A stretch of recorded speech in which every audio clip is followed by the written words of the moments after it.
दिल्ली के वज़ीर-ए-आला अरविंद केजरीवाल ने दिल्ली की इंतजामिया को रोकने के लिए मरकज की जानिब से लाए गए ऑर्डिनेंस पर तनकीद की और कहा कि ये दिल्ली का मसला नहीं है बल्कि अवाम का मसला है। दिल्ली के वज़ीर-ए-आला अरविंद केजरीवाल ने आज हैदराबाद में वाक़े प्रगति भवन में वज़ीर-ए-आला तेलंगाना के सीआर से मुलाकात की। बाद में वज़ीर-ए-आला पंजाब भगवंत मान के साथ मीडिया से खिताब भी किया।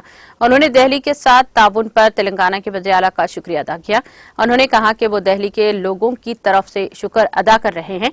वज़ीर-ए-आला अरविंद केजरीवाल ने कहा कि उन्होंने फरवरी 2015 में हुकूमत बनाई थी। मई में मोदी हुकूमत ने एक नोटिफिकेशन लाया और कहा कि उन्होंने अपनी हुकूमत को तहलील कर दिया है। उन्होंने कहा कि शीला दीक्षित का माजी में सर्विस से मुताल्लिक़ मालूमात में कंट्रोल था। केजरीवाल ने कहा कि उन्होंने 8 साल तक लड़ाई लड़ी और 11 मई को दिल्ली के लोगों की जानिब से मुवाफ़िक़ फैसला दिया गया, लेकिन 8 दिन के अंदर ही दिल्ली हुक्काम को मोदी हुकूमत ने हड़प कर लिया जो मुखालिफ ऑर्डिनेंस लेकर आई थी। उन्होंने सवाल किया कि अगर सुप्रीम कोर्ट की हिदायत को एक तरफ रखा गया तो अवाम इंसाफ के लिए कहां जाएंगे। उन्होंने कहा कि यह दिल्ली के लोगों की तौहीन है। केजरीवाल ने कहा यह दिल्ली के लोगों का मसला नहीं है बल्कि ये मुल्क के अवाम का मसला है। केजरीवाल ने बीजेपी पर इल्जाम लगाया कि वो सीबीआई और ईडी की धमकियां देकर हुकूमतें गिरा रही हैं। उन्होंने कहा कि गैर बीजेपी हुकूमतों को गिराना बीजेपी की आदत बन गई है। उन्होंने कहा कि वज़ीर आज़म मोदी अवाम की जानिब से मुल्क भर का सफर कर रहे हैं। उन्होंने कहा कि गवर्नर राज करना चाहते हैं तो वज़ीर आला मुंतखब करने की क्या जरूरत है। उन्होंने मजीद तमाम कहा कि गैर बीजेपी पार्टियां मुत्तहिद होकर बीजेपी को सबक सिखाएं। उन्होंने आजादी को बचाने के लिए मोदी को शिकस्त देने का मुतालिबा किया। आज हम लोग हैदराबाद में आए और हैदराबाद के ऑनरेबल सीएम राव साहब से मुलाकात हुई। काफ़ी लंबी मुलाकात हुई, काफ़ी अच्छी चर्चा हुई। सबसे पहले मैं राव साहब का हमारी पूरी टीम की तरफ से बहुत बहुत शुक्रिया अदा करना चाहता हूं कि उन्होंने हमारे साथ टाइम निकाल के मुलाकात की और इतना प्यार और सम्मान हम लोगों को दिया। I am all of us are very very very grateful to him. हमने अपनी पूरी बात उनके सामने रखी और जैसा भी उन्होंने कहा कि दिल्ली के लोगों को न्याय दिलाने के लिए वो उनकी पार्टी और उनकी पूरी सरकार दिल्ली के लोगों के साथ है। ये बात केवल दिल्ली की नहीं है, ये बात देश के जनतंत्र को बचाने की है। जो अध्यादेश पारित किया गया है वो देश के जनतंत्र के खिलाफ है, संविधान के खिलाफ है। सो उनकी सपोर्ट से हमें बहुत ताकत मिली है और हम इस सपोर्ट के लिए मैं पूरे दिल्ली के लोगों की तरफ से उनका तहे दिल से शुक्रिया अदा करना चाहता हूं। हमारी सरकार दिल्ली में पहली बार जब 2015 में बनी थी, फरवरी 2015 में दिल्ली में हमारी सरकार बनी थी।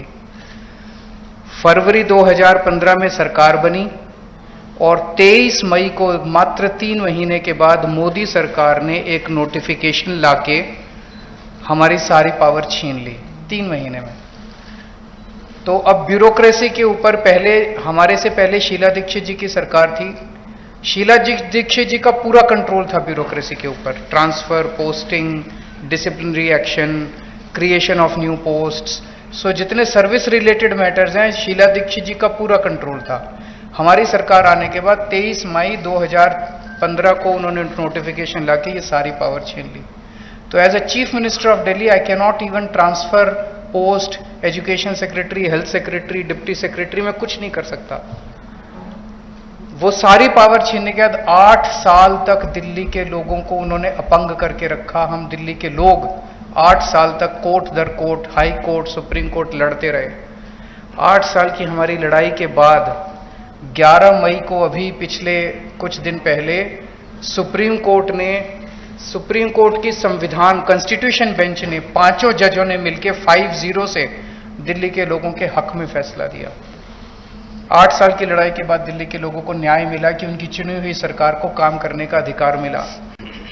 हमें 8 साल लग गए उस नोटिफिकेशन को कैंसिल कराने में और न्याय लेने में।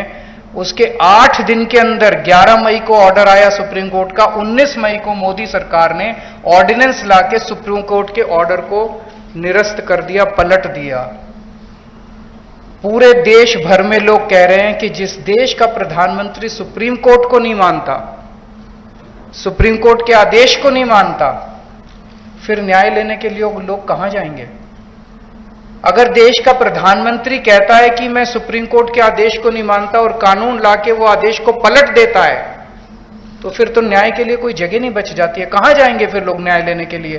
फिर तो कोई अंतिम चीज ही नहीं है। वो प्रधानमंत्री जी कहते हैं मैं नहीं मानता सुप्रीम कोर्ट को, ऐसे देश कैसे चलेगा? ये तो बिल्कुल गलत है।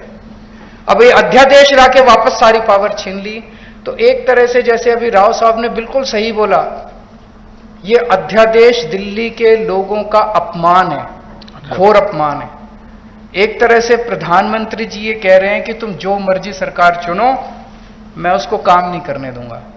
तो दिल्ली के लोगों को चैलेंज कर रहे हैं प्रधानमंत्री मोदी जी कि मैं तुम जो मर्जी सरकार चुनोगे मैं काम नहीं करने दूंगा। और ये बात केवल दिल्ली के लोगों की नहीं है, पूरे देश में हम लोग देख रहे हैं कि अगर किसी राज्य के अंदर लोग नॉन बीजेपी गवर्नमेंट बना देते हैं तो उसको काम नहीं करने देते। या तो तीन तरीके अपनाते हैं, या तो वहां पे एमएलए खरीद लेते हैं दूसरी पार्टी के, सरकार गिरा देते हैं। कितना हमने देखा, कितनी जगह पे देखा, एमएलए खरीद के सरकार गिरा देते हैं। या एमएलए तोड़ लेते हैं, ईडी भेज के, सीबीआई भेज के, डरा के एमएलए तोड़ लेते हैं, सरकार गिरा देते हैं।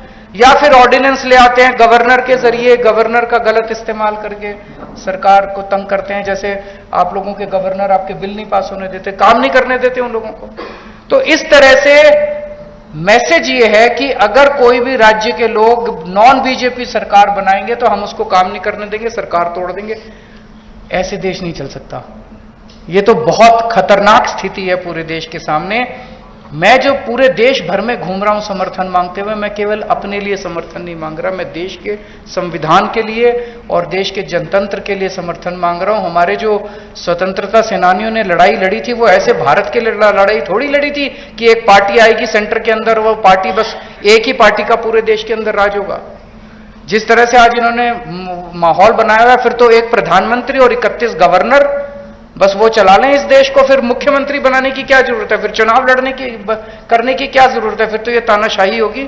इस तानाशाही के खिलाफ हम लोग लड़ रहे हैं। राज्यसभा के अंदर जब ये बिल आएगा, राज्यसभा के अंदर बीजेपी के पास मेजॉरिटी नहीं है। बीजेपी के out of 238 MPs, BJP has only 93 MPs. BJP के पास मेजॉरिटी नहीं है। मैं फिर से शुक्रिया अदा करता हूं राव साहब का। अगर हम सब लोग नॉन बीजेपी पार्टीज इकट्ठे हो गए तो इस बिल को हम राज्यसभा के अंदर गिरा सकते हैं। और अगर ये बिल गिर जाता है तो पूरे देश के लोगों को विश्वास हो जाएगा कि 2024 के अंदर मोदी सरकार वापस नहीं आ रही है। ये इसका सेमीफाइनल होगा 2024 का। ये कॉन्फिडेंस देगा पूरे देश के लोगों को कि मोदी जी को हराया जा सकता है। तो ये जनतंत्र को बचाने की लड़ाई है, देश की आजादी को बचाने की लड़ाई है।